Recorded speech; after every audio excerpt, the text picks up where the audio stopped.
اعوذ باللہ من الشیطان الرجیم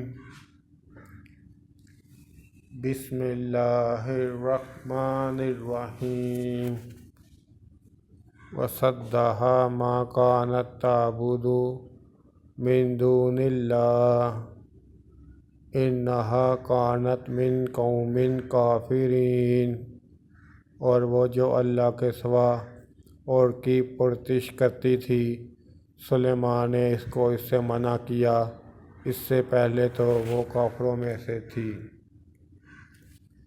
قیل لا خذہ للسرحا فلما رأته حسبته لجة وكشفت عن ساقيها قال إنه صرح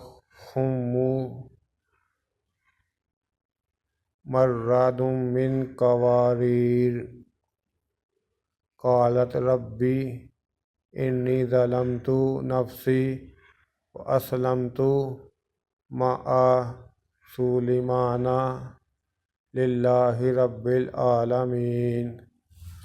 پھر اس سے کہا گیا کہ محل میں چلیے۔ جب اس نے اس کے فرش کو دیکھا تو اسے پانی کا حوض سمجھا اور کپڑا اٹھا کر اپنی پنڈلیاں کھول دیں۔ سلیمان نے کہا، یہ ایسا محل ہے جس کے نیچے بھی شیشے جڑے ہوئے ہیں۔ وہ بول اٹھی، پروردگار، میں اپنے آپ پر ظلم کرتی رہی تھی، اور اب میں سلیمان کے ہاتھ پر اللہ رب العالمین پر ایمان لاتی ہوں۔ صدق اللہ العظیم۔